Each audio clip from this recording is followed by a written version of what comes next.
800 साल पहले कॉल्डर और उसके दोस्त चुड़ैल शिकारी के रूप में काम कर रहे थे। उस चुड़ैल की तलाश कर रहे थे जिसने उनके शहर को काले प्लेग से शापित कर दिया था, जिसने दर्जनों परिवारों को मार डाला था। जब वे इसे जंगल के केंद्र में बनाते हैं तो उन्हें पता चलता है कि इसके पीछे चुड़ैल रानी है और वह अपने मुंह से झुंड बुलाकर पहले सैनिक को मार देती है। फिर वह उन पर हमला करने के लिए कुछ मरे हुए लाती है और कॉल्डर तुरंत अपनी तलवार जलाता है, उन्हें खाड़ी में रखने के लिए आग लगा दी। एक भयंकर युद्ध शुरू हो जाता है और जबकि उसके दोस्त दुष्ट प्राणियों से अपना बचाव करते हैं, कॉल्डर रानी के पीछे जाता है, केवल जमीन पर एक खिलौना खोजने के लिए जो उसे उसके मृत परिवार की याद दिलाता है। कॉल्डर को पता चलता है कि यह वास्तविक नहीं है और जब वह भ्रम से बाहर निकलता है तो वह सीधे चुड़ैल रानी से लड़ना शुरू कर देता है। रानी उसे पेड़ पर एक छेद के माध्यम से धक्का देती है और उसे अपनी जड़ों से फंसाती है, लेकिन कॉल्डर ने तलवार को फिर से जला दिया और एक बड़ी आग लगा दी। फिर उसने रानी को मारने के लिए छुरा घोंपा। हालांकि जब वह मर गई तो रानी ने कॉल्डर को अमरता का श्राप दिया ताकि वह हमेशा अपने अकेलेपन के साथ जी सके। आधुनिक समय में कॉल्डर अभी भी जीवित है और एक चुड़ैल शिकारी के रूप में काम कर रहा है। वर्तमान में वह एक विमान पर है और जब वह खिड़की के खिलाफ सांस लेता है तो वह जादू की उपस्थिति का संकेत देने वाला एक प्रतीक देखता है। कंपास के रूप में एक पानी के गिलास पर एक पिन का उपयोग करते हुए कॉल्डर चुड़ैल को ढूंढता है और अपनी गोद में पानी गिराकर उसके बगल वाली सीट पर मौजूद व्यक्ति से छुटकारा पाता है। यह पता चला है कि यह चुड़ैल अपने बैग में कुछ प्राचीन रन के साथ यात्रा कर रही है और यह एक तूफान पैदा कर रहा है जो जल्द ही विमान को दुर्घटनाग्रस्त कर देगा। वास्तव में विमान अचानक हिलना शुरू कर देता है, लेकिन कॉल्डर रन को पकड़ लेता है और उन्हें निष्क्रिय कर देता है, जिससे तूफान तुरंत दूर जाओ। कुछ समय बाद कॉल्डर अपने प्रिय मित्र 36वें डोलन से मिलने जाता है, जो उसके जैसे एक्स और क्रॉस संगठन के लिए काम करता है। यह पता चला है कि चुड़ैलें अभी भी मौजूद है और उन्हें मनुष्यों के साथ तब तक रहने की अनुमति है जब तक वे उनके खिलाफ जादू का उपयोग नहीं करते हैं। कॉल्डर तभी हस्तक्षेप करता है जब शांति बनाए रखना आवश्यक हो। डोलन 50 साल की सेवा के बाद जल्द ही सेवानिवृत्त हो जाएगा, इसलिए कॉल्डर ने इस अवसर को याद करने के लिए उसे एक प्राचीन कलम उपहार में दी। वह यह भी सीखता है कि उसके दोस्तों ने पहले से ही 37वें डोलन को चुना है, जो कॉल्डर के लिए बाहर देखने की कसम खाता है। बाद में 36वां डोलन घर जाने के लिए एक कैब लेता है, जबकि रहस्यमयी बेलियल दूर से देखता है। अगले दिन कॉल्डर को एक फोन आता है कि उसे सूचित किया जाता है कि कल रात 36वें डोलन की नींद में मृत्यु हो गई। खबर से तबाह कॉल्डर उस समारोह को देखने जाता है जिसमें युवक को आधिकारिक तौर पर 37वें डोलन घोषित किया जाता है, जिसके हाथ में जलन का निशान होता है। फिर वे दोनों मौत की जांच करने के लिए मृत डोलन के अपार्टमेंट में जाते हैं। कॉल्डर तात्विक जादू की जांच करने के लिए सामान्य तरकीबों का उपयोग करता है, जैसे खिड़की पर सांस और एक लाइटर, लेकिन कोई संकेत नहीं है। हालांकि जब वह निकलने वाला होता है तो उसे 3 मृत कीड़े मिलते हैं और यह संदिग्ध लगता है। वह फर्श पर एक विशेष पाउडर का उपयोग करता है और एक पेंटाग्राम प्रकट करता है जो अचानक फट जाता है और दीवारों पर रन बनाता है। यह पुष्टि करता है कि पूरे कमरे को दुर्लभ काले जादू से शापित किया गया है और उसके दोस्त की हत्या कर दी गई है। आगे देखने पर कॉल्डर को पता चलता है कि पेन चला गया है।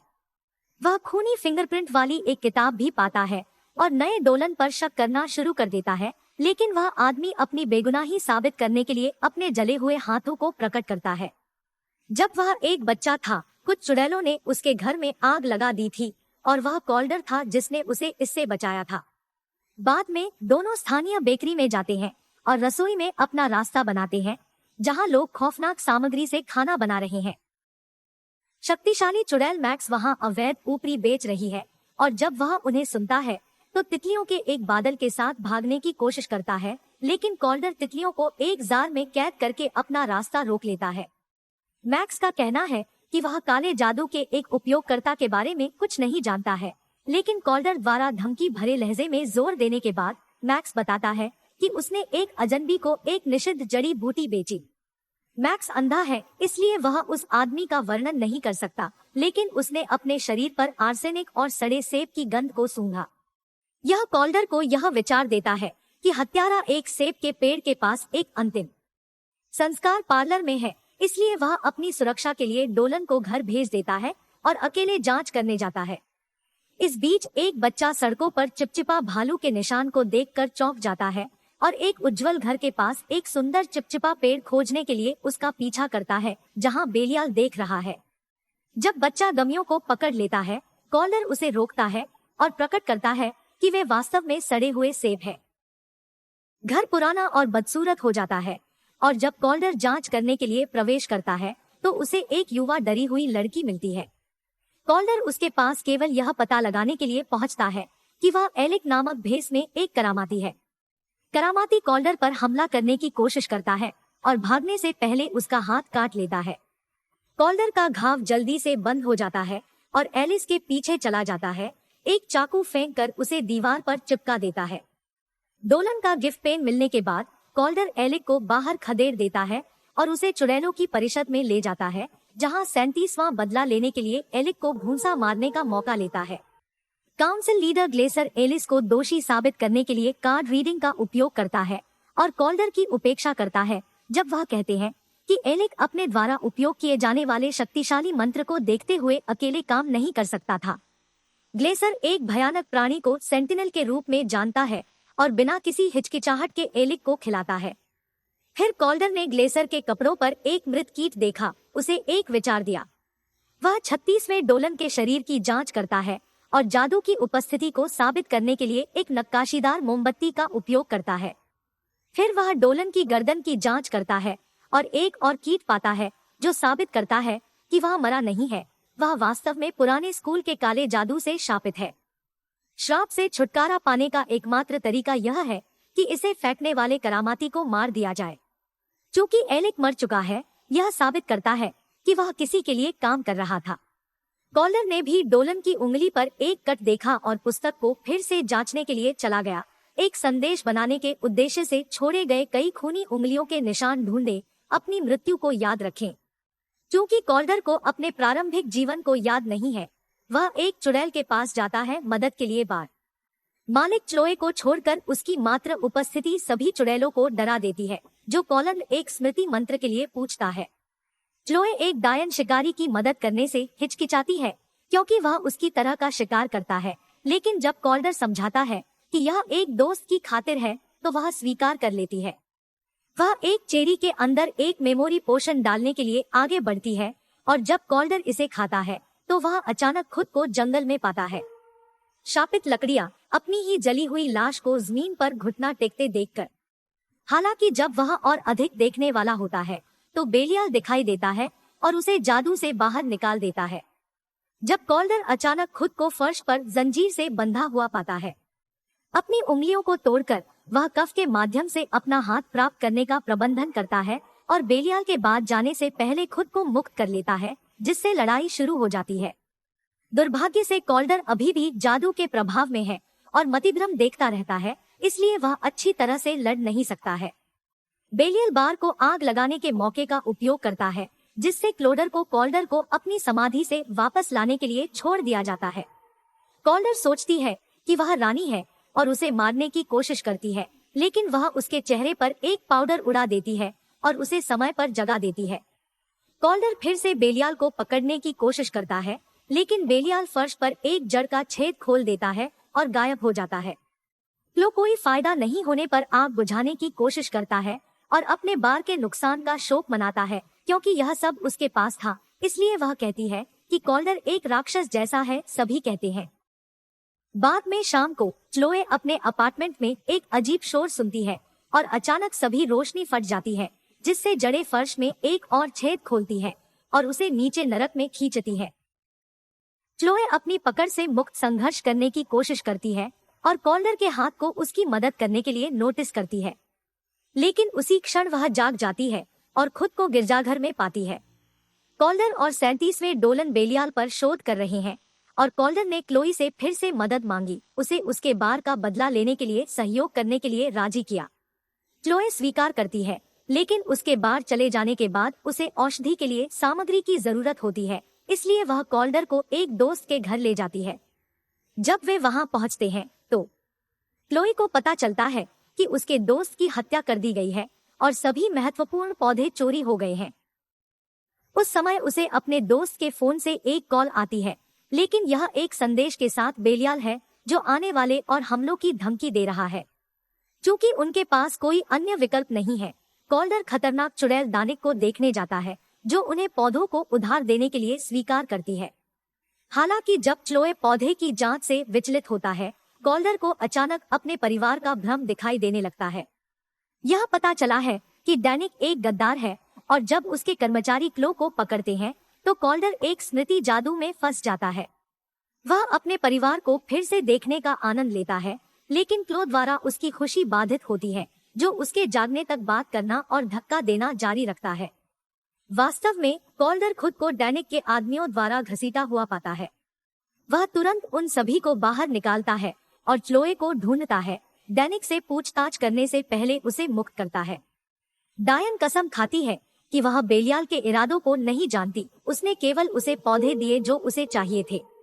कॉल्डर उसे दंडित किए बिना छोड़ने का फैसला करता है, लेकिन क्लो डैनिक के जादुई रत्न को चुराकर और उसे नष्ट करके बदला लेता है, जिससे डैनिक का असली घिनौना चेहरा सामने आता है। बाद में कॉल्डर ने क्लो के साथ बातचीत की और पुष्टि की कि वह एक सपने देखने वाली है, जिसका अर्थ है कि उसे किसी के दिमाग में आने के लिए औषधि की आवश्यकता नहीं होनी चाहिए। क्लोए कबूल करती है कि वह अपनी क्षमता से डरती है, क्योंकि जब उसने अपने भाई पर इसका इस्तेमाल किया तो वह मर गया। इसलिए कॉल्डर उसे एक पवित्र स्थान पर ले जाता है जो चुड़ैलों का इतिहास दिखाता है। उसे उसकी विरासत सिखाने के बाद वह उसे याद दिलाता है कि वह मर नहीं सकता और अपने मन को देखने की प्रक्रिया के माध्यम से उसका मार्गदर्शन करता है। यह जोड़ी श्राप की रात को फिर से देखती है और कॉल्डर के जले हुए शरीर को पाती है, जो उसके दोस्तों के करीब आने पर दहाड़ता है।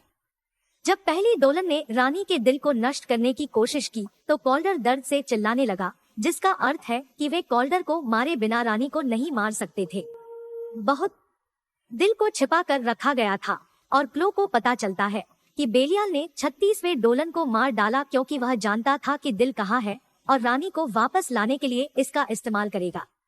इस बीच बेलियाल मैक्स का अपहरण करके उसे पुराने जंगल में ले जाता है, जहां वह उसे चुड़ैल रानी को बलिदान करने के लिए एक पेड़ के खिलाफ रखता है, क्योंकि वह उसे दिल से बुलाता है। कॉल्डर वापस वह गिरजाघर जाता है और 37वें डोलन में चिल्लाता है, क्योंकि संगठन में किसी ने भी उसे कभी नहीं बताया कि उन्होंने दिल छुपाया है। युवक ने जवाब दिया कि 36वां डोलन कॉल्डर को अपनी स्वतंत्रता देने के लिए दिल को नष्ट करने पर विचार कर रहा था। वह बेलियल के ट्रक के स्थान के साथ कॉल्डर को भी प्रदान करता है, जिसे ट्रैक किया जा सकता है। क्षण भर बाद कॉल्डर जंगल में आता है और पता चलता है कि मैक्स चुड़ैल रानी के पास है। क्लोए अचानक उसके पीछे दिखाई देता है, लेकिन जब कॉल्डर विचलित हो जाता है तो बेलियल भ्रम छोड़ देता है और कॉल्डर पर आग के जादू से हमला करता है और उसके बाद कुछ शॉट लगाता है। हालांकि कॉल्डर का उपवास और जल्दी से उसे मारने के लिए एक चाकू फेंकता है। रानी इस व्याकुलता का उपयोग कॉल्डर को जड़ से मारने और अमरता को पुनः प्राप्त करने के लिए करती है, यह समझाते हुए कि उसने उसे उपहार नहीं दिया था, वह उसे तब तक सुरक्षित रख रही थी जब तक कि वह उसे वापस नहीं पा लेती। शरीर मैक्स अपना आकार खो देता है और रानी में बदल जाता है, जो एक जादुई झुंड के साथ कॉल्डर पर हमला करती है। लेकिन जब कॉल्डर एक शॉट के साथ प्रतिक्रिया करता है तो वह पेड़ में गायब हो जाती है। कॉल्डर शहर वापस जाता है और पता चलता है कि 36वां डोलन फिर से जाग गया है, हालांकि कॉल्डर नहीं है। खुश वह जानता है कि रानी एक काला प्लेग श्राप देगी और वह उसे रोकने के लिए कुछ नहीं कर सकता। डोलन कॉल्डर को याद दिलाता है कि उसने पहले ही एक बार रानी को मार डाला था और उसे फिर से प्रयास करने के लिए प्रोत्साहित करता है। अपने दोस्त के सामने खुद को साबित करने के लिए दृढ़ संकल्पित, कॉल्डर ने एक पौराणिक तलवार और खुद को चलाने के लिए रनों का एक गुच्छा प्राप्त किया। फिर वह क्लोए और 37वें डोलन के साथ काउंसिल रूम का दौरा करने के लिए निकल जाता है, जहां प्लेग के पेड़ को बुरे हाथों से दूर रखा जाता है। ग्लेसर मृत पाया जाता है, यह पुष्टि करते हुए कि रानी प्लेग को फैलाने के लिए यहाँ है। वे गुफा में एक गुप्त गलियारे का अनुसरण करते हैं, जहां कौंसिल ने गिरफ्तार चुड़ैलों को रखा था और कॉल्डर ने एलिस के शरीर को छोड़ने के लिए एक दीवार को तोड़ दिया, जो कि प्लेग मंत्र का जाप कर रहा था। जबकि क्लोए एलिक के दिमाग में प्रवेश करता है, सेंटिनल दिखाई देता है। यह कॉल्डर और डोलन से आंख से मिलता है, लेकिन गोलियों से कुछ नहीं होता। कॉल्डर को दूर धकेल दिया जाता है, लेकिन वह जल्दी से ठीक हो जाता है और तलवार से उस पर वार करने के लिए सेंटिनल के ऊपर कूद जाता है और ठीक उसके कमजोर स्थान पर गोली मार देता है, जिससे वह फट जाता है। इस बीच क्लो एलिक के दिमाग में आता है और उसे छुरा घोंपने की कोशिश करता है, लेकिन एलिक कूद जाता है उसे और उसे मारने के लिए उसे नीचे धकेलता है। कुछ संघर्ष के बाद क्लोए पीछे धकेलने का प्रबंधन करता है और एलिक को जड़ के छेद में फेंक देता है, जो तुरंत प्लेग मंत्र का जप बंद कर देता है। जबकि क्लोए वास्तविकता में लौटता है, कॉल्डर रानी के पीछे जाता है, जो वहां कॉल्डर से लड़ने के लिए सर्वनाश के बाद की दुनिया का भ्रम पैदा करती है। क्योंकि कॉल्डर अब नश्वर है, हर वार उस पर एक निशान छोड़ जाता है। कुछ हिट का आदान प्रदान करने के बाद कॉल्डर रानी को छुरा घोंपने का प्रबंधन करता है, लेकिन यह केवल भ्रम से छुटकारा दिलाता है। वास्तव में कॉल्डर अपनी तलवार को जलाने के लिए एक रून का उपयोग करता है और रानी को फिर से गिरा देता है, लेकिन जब वह अंतिम झटका देने वाला होता है तो उसे 37वें डोलन द्वारा बाधित किया जाता है, जो बंदूक की नोक पर क्लो को पकड़े हुए दिखाई देता है। वह एक चुड़ैल भी है, लेकिन वह जादू का उपयोग करने में सक्षम नहीं है, और जब कॉल्डर एक बच्चा था तब मारे गए चुड़ैल उसके माता पिता थे। डोलन कॉल्डर को गोली मार देता है और क्लोए को चुड़ैल रानी को सौंप देता है, जो तुरंत उसका उपयोग फिर से जप शुरू करने के लिए करती है और अंत में पूरे शहर में प्लेग को छोड़ देती है। डोलन को उम्मीद है कि उसे पुरस्कार के रूप में जादू दिया जाएगा, लेकिन रानी जादूविहीन लोगों को बेकार समझती है और उसे अपने झुंड से मार देती है। इस बीच एक बेहोश कॉल्डर अपने परिवार के बारे में सपने देखने लगता है, जो उसका समर्थन करते हैं और उसे फिर से प्रयास करने के लिए प्रेरित करते हैं। कॉल्डर उठता है और बिजली के प्रभाव को सक्रिय करने के लिए तलवार पर विमान से मौसम की मार का उपयोग करता है। वह इसे रानी पर फेंकने के लिए आगे बढ़ता है, प्रभावी ढंग से उसे मार डालता है और अमरता वापस प्राप्त करता है। जैसे ही उसके घाव ठीक हो जाते हैं, शहर से प्लेग गायब हो जाता है। रानी का शरीर राख में बिखर जाता है, लेकिन दिल अभी भी धड़क रहा है। कॉल्डर अपने भविष्य की परवाह न करते हुए उसे छुरा घोंपना चाहता है, लेकिन क्लो ने उसे समझाते हुए रोक दिया कि दुनिया को अभी भी चुड़ैलों से लड़ने के लिए उसकी जरूरत है। वह यह भी वादा करती है कि वह दिल को सुरक्षित रखेगी और उसे फिर से अकेला नहीं रहने देगी। कुछ समय बाद कॉल्डर 36वें डोलन को बताता है कि वह अब संगठन के लिए काम नहीं करेगा। फिर क्लो के साथ अपने अगले